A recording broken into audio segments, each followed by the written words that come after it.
নমস্কার বন্ধুরা, আজও তোমাদের সামনে আমি একটা নতুন ব্লগ নিয়ে হাজির হয়েছি।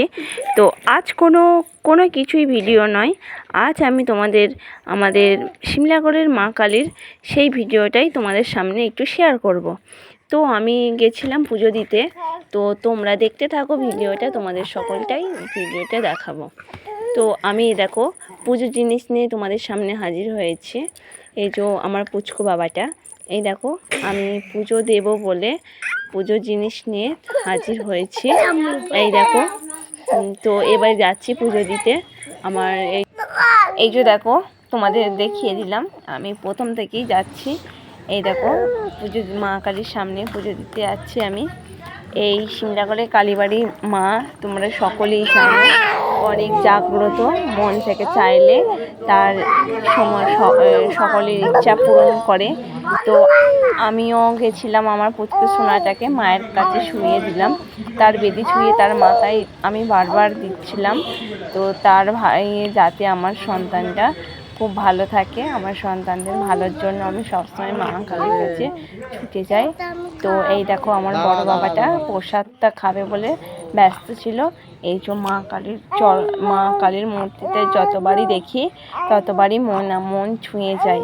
সেখান থেকে আমি দেখো চলে এলাম, এই যে চারপাশটা দেখিয়ে দিলাম, কত সুন্দর দেখো প্রাকৃতিক পরিবেশ। সকালবেলা তখন আমরা গেছিলাম 9:30 বাজে। তো সেখান থেকে দেখো আমি আবার ভোলে বাবার কাছে চলে গেছিলাম। তো ভোলে বাবার কাছে গেলাম। তো এই দেখো মন ভরে আমি চাইছিলাম বাবার কাছে যাতে আমি আমার স্বামী সন্তান নিয়ে সারা জীবন এইভাবে যেন সুখী থাকি। বাবা তুমি আমাকে সবসময় পাশে থেকো। সেখান থেকে চলে এলাম, এই যে আমার বড় সোনাটা দেখো ধূপ মোমবাতি জ্বালছে। তো ভালো লাগলো, আমার সোনা বাবাটাও দেখো ও খুবই বাড়িতেও ধূপ মোমবাতি জ্বালে। তো সেখানে গিয়েও জ্বাললো। তো পুজো দেওয়ার পর আমি ভোলে বাবার কাছে গেলাম, তারপরে এখানে এসে মোমবাতি ধূপ জ্বালাচ্ছি দেখো। তো আমার সোনা বাবাটাও জ্বালাচ্ছে। তো খুবই ভালো লাগলো, মন থেকে ধূপ মোমবাতি জ্বাললাম, তো পুজো দিলাম।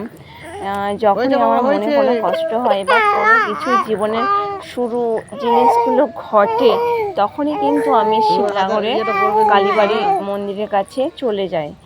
আর এই মা কালীর কাছেই কিন্তু আমাদের বিবাহ হয়েছিল, সেই জন্য আমি সব কিছুতেই চলে যাই এই সিমলাগড়ের মায়ের কাছে।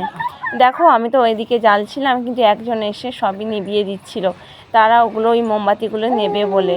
তো মায়ের কাছে সবাই যারা জ্বালাচ্ছে তো জ্বলুক না একটু বেশি, তো তাতে কি হবে, কিন্তু তারা জল দিয়ে সেই মোমবাতিগুলো নিয়ে নিচ্ছে। এটা কিন্তু তারা ঠিক করছে না, সবাই তো মনস্কামনার জন্য জ্বালাচ্ছে, তাই না বলো বন্ধুরা?